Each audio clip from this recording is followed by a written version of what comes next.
pertama kita terapkan jangan pernah satu ruang dengan bapak tiri.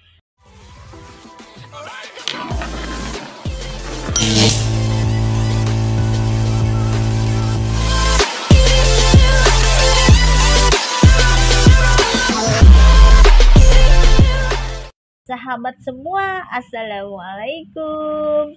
Ketemu lagi di channel Henny Pariani. Hari ini Henny Pariani mau bahas tentang bagaimana seorang anak bersikap kepada bapak tirinya, terutama anak gadis. Jadi begini ya, kalau kita seorang janda memiliki anak gadis dan kita masih membutuhkan yang namanya suami, bercerai atau bercerai mati, kalau memang kita masih membutuhkan seorang suami, yang jadi pertimbangan biasanya adalah anak gadis terutama menjadi pertimbangan seorang ibu untuk menikah lagi. Bahkan banyak yang tidak mau menikah lagi karena trauma dengan cerita-cerita rakyat mengenai tentang bapak tiri yang memperkosa anak gadisnya, bapak tiri yang menzolimi anak gadisnya gitu. Jadi seorang ibu itu khawatir banget tentang anak gadisnya. Jadi kalau memang masih ada keinginan untuk menikah lagi, kita bisa menetralisasi dengan cara yang mau aku sebutkan sekarang ini ya. Yang sebelum kita menikah mungkin kita udah bicarakan ini dengan calon suami kita ya. Aku punya anak gadis 2, nanti jangan kamu apa-apain ya Aa gitu kan.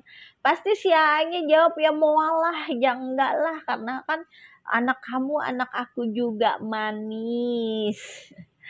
Pasti begitulah jawabannya kalau sebelum menikah. Biasanya setelah menikah prinsip seperti itu akan berubah mungkin karena kedatangan orang ketiga. Siapa orang ketiga itu? Adalah hasutan-hasutan setan. Jadi kalau udah menikah, kita rapat dengan anak gadis kita. Kita rapatin dengan anak gadis kita tanpa sepengetahuan bapak tirinya.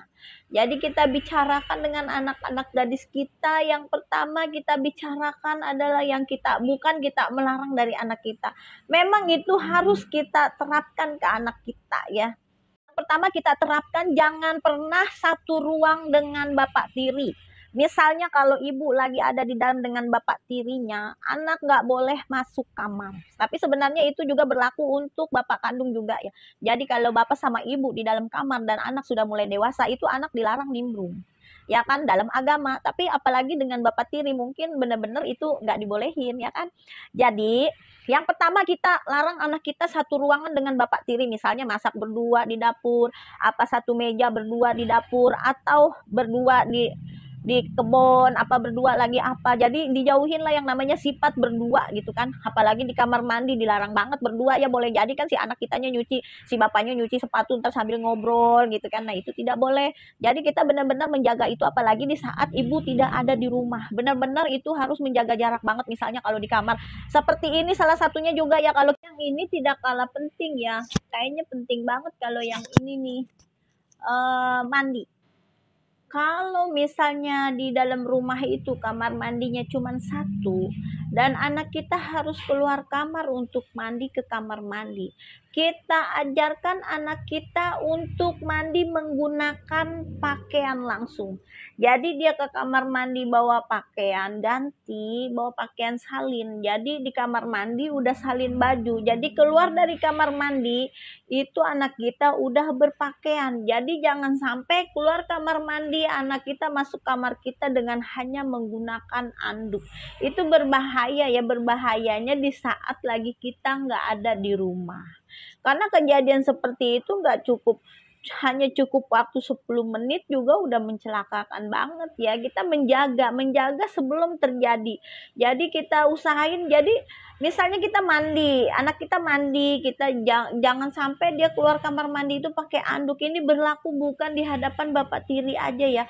Misalnya ada mertua laki-laki di rumah, kita mandi, ini kita usahain keluar dari kamar mandi itu pakaian udah rapi. Jadi kita ke kamar mandi itu langsung bawa baju salin. Makanya di kamar mandi itu disediain sediain paku yang cukup banyak ya buat gantung-gantungin pakaian kita sama anduk. Jadi kalau ada tamu, kalau ada ipar kita, kalau ada mertua kita, apalagi ya, itu benar-benar kita harus menjaganya ya, menjaga aurat kita gitu kan. Jadi walaupun mertua muhrim, tapi kita harus menjaga pemandangan dia kan. Jadi diusahain di kamar mandi itu kita sudah keluar dengan pakaian rapi, apalagi di depan bapak tiri gitu kan. Karena bapak tiri itu tetap nalurinya bapak tiri ya, tetap ngelihat anak tiri itu syahwat ya kan, sama anak kandung aja auzubillah min zalik ya. Nah itu yang harus kita jaga, kita menjaga banget hal yang demikian, hal-hal yang kecil yang selama ini tidak terfikirkan. Keluar dari kamar mandi gunakan, keluar dari kamar, kita pergi kamar mandi pakai baju salinan. Nah, kita udah pakai baju salin keluar kamar mandi dalam keadaan sudah berpakaian. Jadi jangan keluar kamar mandi kita menggunakan anduk terus pindah ke kamar mandi, itu bahaya ya. Serem. Apalagi tiba-tiba kalau ada bapak tiri di dalam kamar langsung, oh my god, serem banget. Jadi itu harus dihindari, banyak terjadi ya. Tahu-tahu bapaknya udah ada di kamar gitu, sedangkan kita hanya menggunakan anduk, dengan mudahnya terjadi maksiat gitu kan, yang kita tidak inginkan. Makanya kita sebagai seorang ibu, kita ajarkan anak kita untuk hal-hal yang dianggap sepele ya kan. Jadi itu sangat sensitif banget ya, gunakan pakaian lengkap keluar dari kamar mandi. Ini terakhir ya, terakhir ini suka menjadi kebanggaan bagi ibunya ya kalau bapak tiri itu ngebeliin barang-barang berharga untuk anak tirinya seperti HP, emas, baju. Itu seharusnya dijauhin langsung dari tangan bapak tirinya ya. Misalnya kalau kita lebaran, kita cukup minta uang lebih buat keperluan anak gitu. Jadi kita yang beliin HP, dari kita semuanya kita gitu ya. Jadi jangan biasakan anak gadis kita bermanja-manja minta beliin ini, minta beliin itu ke bapak tirinya. Jadi dibiasakan meminta kepada kita, dan kita nanti meminta uang kepada suami gitu kan, secara transparan gitu kan, uangnya untuk keperluan anak aja, tapi nggak usah bilang apa gitu. Kadang nih ya bapak tiri itu jengkel kalau anak kita minta-minta hal yang mahal. Jadi kita benar-benar harus menjaga itu semua. Jangan dibiasakan anak kita ketergantungan sama bapak tirinya, dari awal udah kita tanamkan hal yang kayak gitu. Jadi 4 ya kesimpulannya. Yang pertama, jangan pernah satu ruangan dengan bapak tiri. Yang kedua, jaga jaga jarak duduk. Yang ketiga, kita sebagai orang tua jangan memberatkan semua beban ke bapak tirinya. Yang keempat, jangan menggunakan anduk keluar dari kamar mandi pindah ke kamar ruang tidur kita. Yang kelima, apapun yang diminta sama anak jangan langsung kepada bapak tirinya, harus kepada kita. Nanti kita yang menyelesaikan masalah keuangan anak.